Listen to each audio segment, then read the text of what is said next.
We are back. We got another episode of BILLINICO commentary.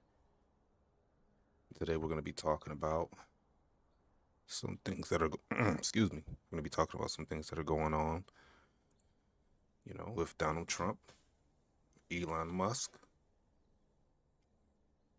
I believe it's the United States District Judge Paul Engelmayer.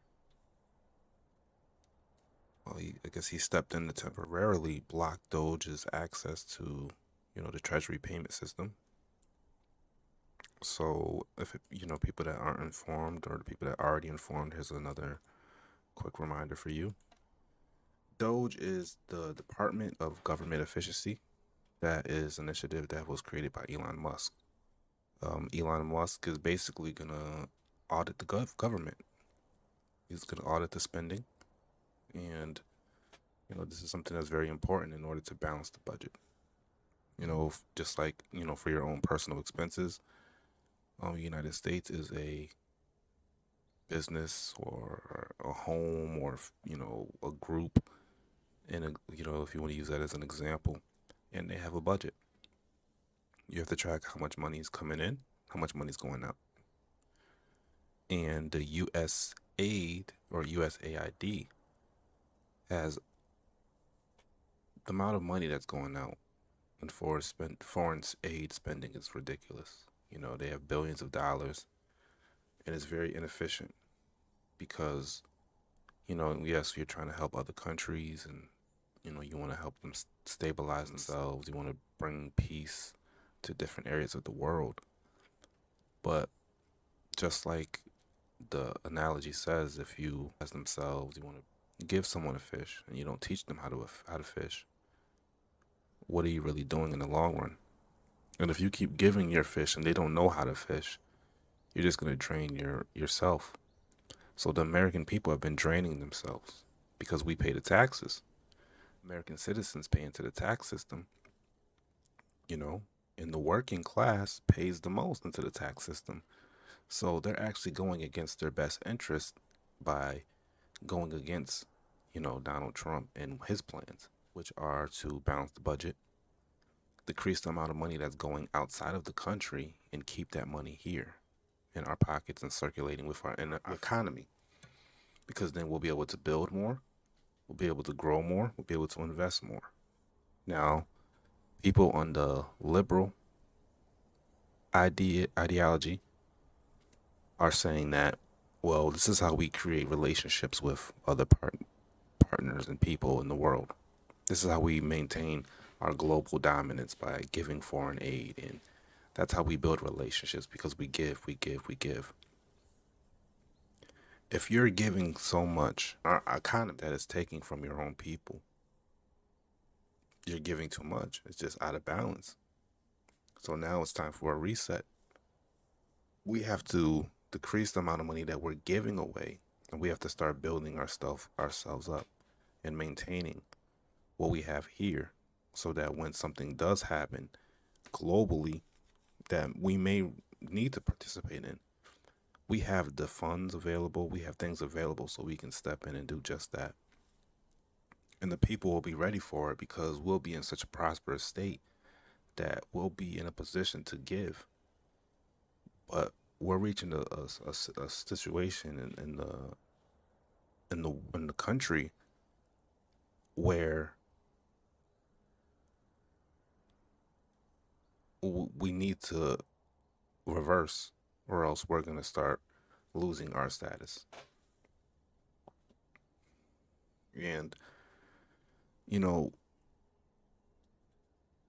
when you work hard and you see that money go into things that you don't even control, it'd be different if we really, really had a say or an idea where our funds were going, and we trusted the people that were taking the money and dispersing it. There's just no trust there. So it's like, we rather keep our money to ourselves and let us make the decisions on foreign aid. Let the people make the decisions on the foreign aid. The same way on your license, they ask you, do you want to donate an organ after you pass away? Give the people the choice. There should be volunteer, taxes. That should be a decision where people make that informed decision, Do you want to pay taxes this month or this quarter for this cause? And that should be your choice. And if you really want to incentivize something where you would have to provide detailed breakdowns, right? Because in the private sector and business, you have to provide you have to provide so much in order to get money. You have to provide value. That's really what it is. And that entails a lot depending on what you're doing. You know, some people might just need your body somewhere, and that's the value you bring. You know, you show up to a job. You know, McDonald's, they get the value out of you by you being there and flipping the fries. That's the immediate value that they get from you. The American people is not getting any value back from their taxes being taken out of every check. Now, you can say they are, but you have to show. You have to explain in detail what value the American citizens are getting back by paying into the tax system. And again, I think that's an excellent. I never even heard anyone say that, but I think that would be a great incentive if there really is financial incentives to invest foreign and abroad. There should be detailed breakdowns on where this money is going, why it's beneficial, even if it's something for people that are in impoverished states or third countries, and where there may not be a monetary return, but you need to explain in details, what did you do? What lives did you save? Right? And there should be a stop date on that. That shouldn't be a continuous thing, like a Netflix subscription. And even that has you can cancel it. You know, paying into something endlessly, it's not even logical. It's not practical either. And that's not even what its intention was, because people that decided to do that at the time, they had to do it because we started participating in global affairs, and we had a war. We had a world war. So you had to pay into the tax system in order to contribute. A lot of sacrifices had to be made during that time. So we have to pull back, build up, because situations can happen that can change the dynamics of things. And if we don't have even people that are going, like, he wants to create a sovereign wealth fund, which is something that it's like having another nest egg. Social Security and these things don't really increase with value, right? Social Security is like our own personal savings accounts, right? And the government kind of dips in it at times and does certain things, but Social Security is really us. We're paying into it. We have savings accounts. It's like Social Security forces the American citizens to save their money by taking it out. So, okay, cool. Donald Trump is presenting a sovereign wealth fund. So sovereign means it's protected, right? Wealth fund means it grows over time. So that means it invests, right?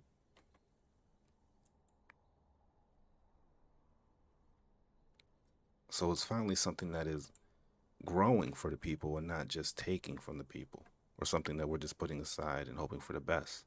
No, this is something that is preparing for the future, and it's innovative, and it's something that, wow, you think about it, this isn't even, something that it's too complicated. If you have certain people in there that are thinking with these intentions in mind in order to help the American people, right? So it's very interesting that this was, presented by someone that a large amount of people just don't like and just are going against. It's kind of backwards.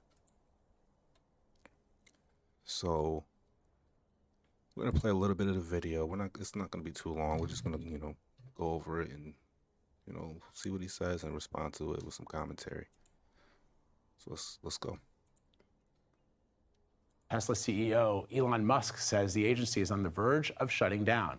Musk said he spoke with President Trump about the future of USAID and that the president agreed. CBS News White House reporter Olivia Rinaldi is live outside of USAID headquarters in Washington. Olivia, They're sending a lot of money for people. Just to sum it up, USAID, from what they found so far, what it appears to be, is that there's just a lot of money to go into a lot of different causes that just aren't relevant to the American people. There's billions of dollars going to things like condoms and just these programs, and it's just you have to do your research, look it up, look for the actual information. Don't just go to a you know CNN and some of these liberal news places. They're biased, so they're going to present things in a matter of fact way and not actual fact. Just look at the details. How much money was spent and sent to this place, and what was it for? And then when you see that, put your thinking cap on this and make a decision and say, is this something that I want my money to go to? Does this make sense for me and my family? describe the scene there this morning for us, if you will. Yeah, good morning, Vlad. It's relatively quiet here in downtown Washington outside the USAID building. This comes after late last night there was an email sent to staffers to not come in today and to wait further guidance. Now, this comes after a flurry of activity that happened over the weekend where staffers were unable to access their email accounts. And this happened after we were told that Elon Musk and some members of DOGE tried to access classified material at USAID. Katie Miller, spokesperson for USAID, said no classified material was accessed and the White House denied. See, these things, the media is going to present it like it's a huge shock. But a lot of these agencies are add-on agencies that were created later on. People aren't familiar with everything in this country, so they think Donald Trump is a dictator and he's just swinging his stick around, and he's the boss, and which he is the boss right now. But they think he's just his way or the highway. No, these things were put in place and they were created, and they were never even meant to be permanent.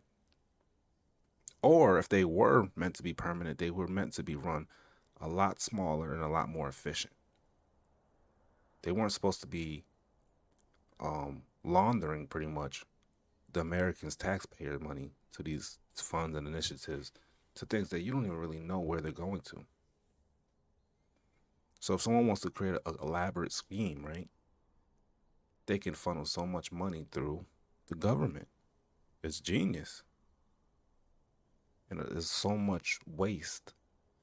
It's like if you have a leak, right, on the second floor, yeah, you have a couple drops, and you're like, oh, whatever, I'll get to it when I get to it. Over time, those puddles are going to turn into huge, huge puddles. And not only that, that ceiling is going to start to erode and eventually collapse.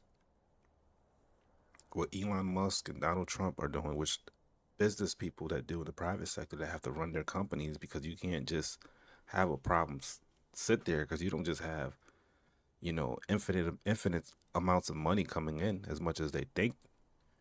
The reason that people like this get the opposite of that and they get money is not because they're spending endlessly. It's because they have the ability to recognize a problem, stop it, and continue to work on the things that are building and growing.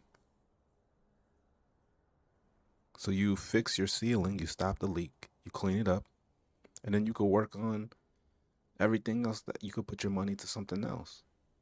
You could have stopped the leak early, and guess what? The ceiling never collapsed. So what does that do? That saves money for you. Maybe you can remodel your bathroom now. And not only that, this is a rental. So you're getting money from it. You need people that think like this, that think about how to expand, grow, innovate. But when you say that, they flipped our minds so much that they're going to make you think, oh man, all you think about is money. All you think about is how to do something other than give to people. And it's like, you have to You have to get out of that mindset. The American people have to think about, what can we all do? What can we bring to the table? So just some food for thought.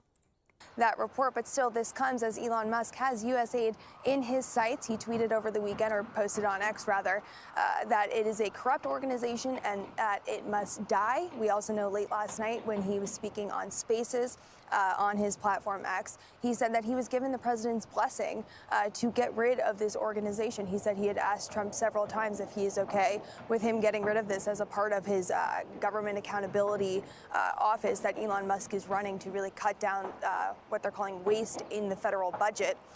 And he said that Trump agreed with him. So we're here outside. Also, when they say waste, they're providing proof, right? They're saying there's billions of dollars that are going here, here, and here. What is this? What is this? And I don't want to speak on the things necessarily directly. I want to tell you guys to go, like I said earlier, do your research and see where some of this money was going and the causes that it was going to. And it'll shock you.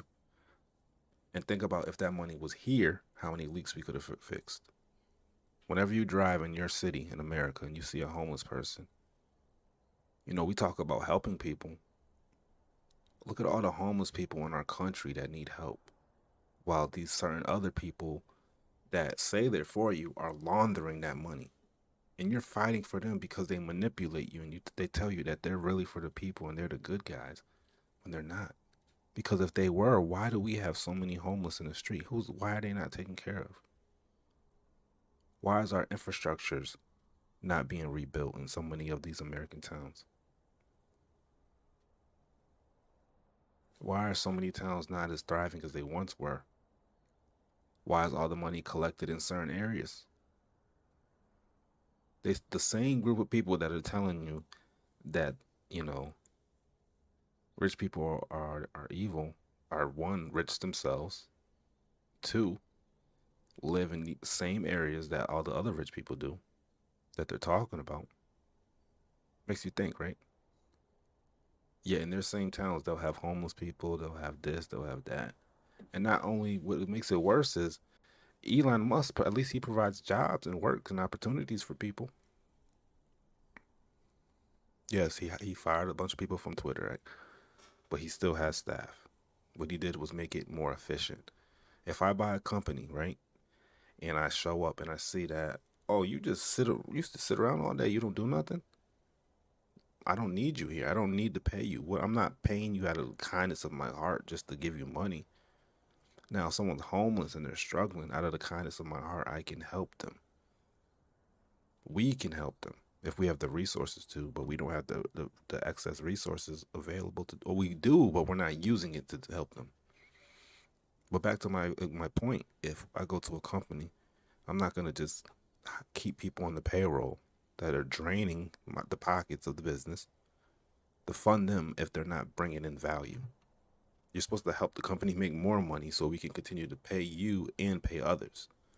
See, the problem is also a lot of these companies and these tech people, they kind of did it to themselves. They got so I know I'm going on a tangent, but they got so comfortable with the remote work, and you know, tech had boomed to such a point where you could just show up and you could just chill. And I get it. We want to get comfortable sometimes, and we want cushion jobs, and we want to relax, and you know, but we get entitled. We feel like we're owed this. We feel like, you know, man, some of us grew up a certain way and we feel like, oh, we deserve this. And I really get it. I really get it. But you got to provide some value. You got to work. You got to be an example. You got to do what you need to do in order to help whatever you're being a part of continue to run efficiently, grow, especially if you're in a position or taking a role where you have to do certain things and you have certain responsibilities. You got to figure it out. If you want a certain cushion job, you better hope that whatever it is that you do is so valuable that you are allowed to get whatever cushions, you know, available to you. But Outside this morning, we're trying to catch some staffers if they're trying to go in and get their things. As we know, this was a very unprompted severing of their email account access and access to the building, and told to stay home. So a lot of questions here surrounding that of exactly what is going on at this agency.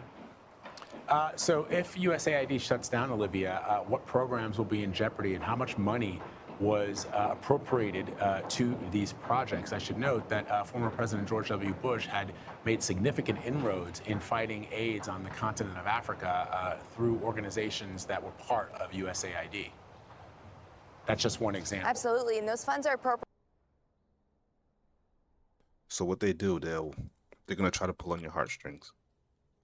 They're gonna mention Africa and say, "Hey, what about poor old Africa? Pretty much, what's going on there?"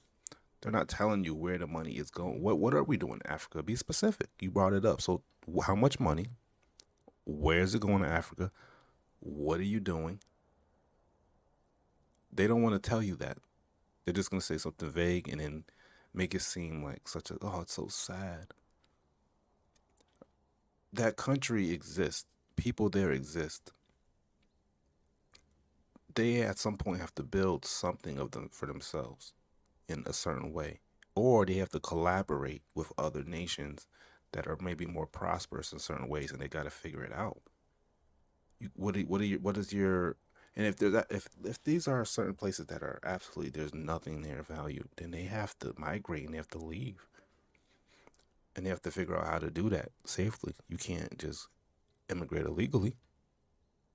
So you got to figure out and do it the right way. We can't just give money endlessly, because it allows people to hide, create funds, and take money, pretty much. Appropriated by Congress. They're appropriated by Congress. It's about $40 billion, which seems like a lot of money. $40 billion, which she's about to say it seems like a lot of money. All right. Inflation and the way that money has been misused, we just treat these things like it's just whatever now. Yeah, 40 billion, just give it to them. But the average American citizen, excuse me, the average American citizen makes damn near less than $80,000, like in a household with multiple people. Oh, 40 billion, it seems like a lot of money, but it's just 40 billion. So why are our citizens only making a certain amount of money? What if that 40 billion was in our pocket? Would the average American citizen make over 100,000? And not only that, would their 100,000 stretch more because we're able to keep our prices down because we have more money circulating, more innovation, more production in-house? Do anyone hear me out there?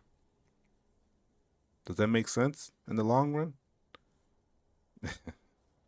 But it's about 1% of the U.S. federal budget. It's a drop in the bucket. 1% of the U.S. federal budget, $40 billion. Why is your budget that high? So we must be bringing in a zillion. Does it make sense now? People hear this is their budget. Okay, you have a job. The average person, let's say, makes around $80,000. So what is that, like? What, 1,500 a week or something? Take home. You know what? I'm gonna give you a budget, and your budget is $50,000 spend. But I just said you make 80,000 about a year. You're bringing home about 1,500 a week after taxes. So you're really only pocketing 6,000. But you're just, my budget's 50,000 a year, and I'm spending 50,000. Oh, don't worry, I'm just gonna take it from all the people that that are working as well, and that's gonna help fund my budget. No. Lower your budget.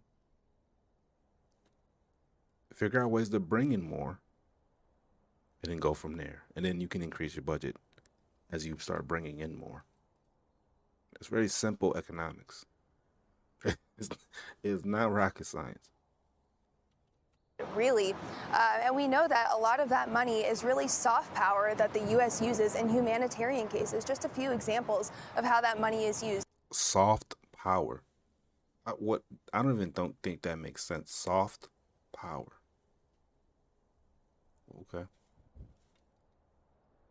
In Ukraine, for example, which has been ravaged by this almost 3-year-long war with Russia. It's used to help people, give them assistance, provide school. How about we just have no war? She just said the money goes to Ukraine and they've been ravaged and we can fund and we can continue to fund and help them. And whoa, how about we just don't have a war in the beginning to start with? Then we won't have to have a USAID to fund the after effects of that said war.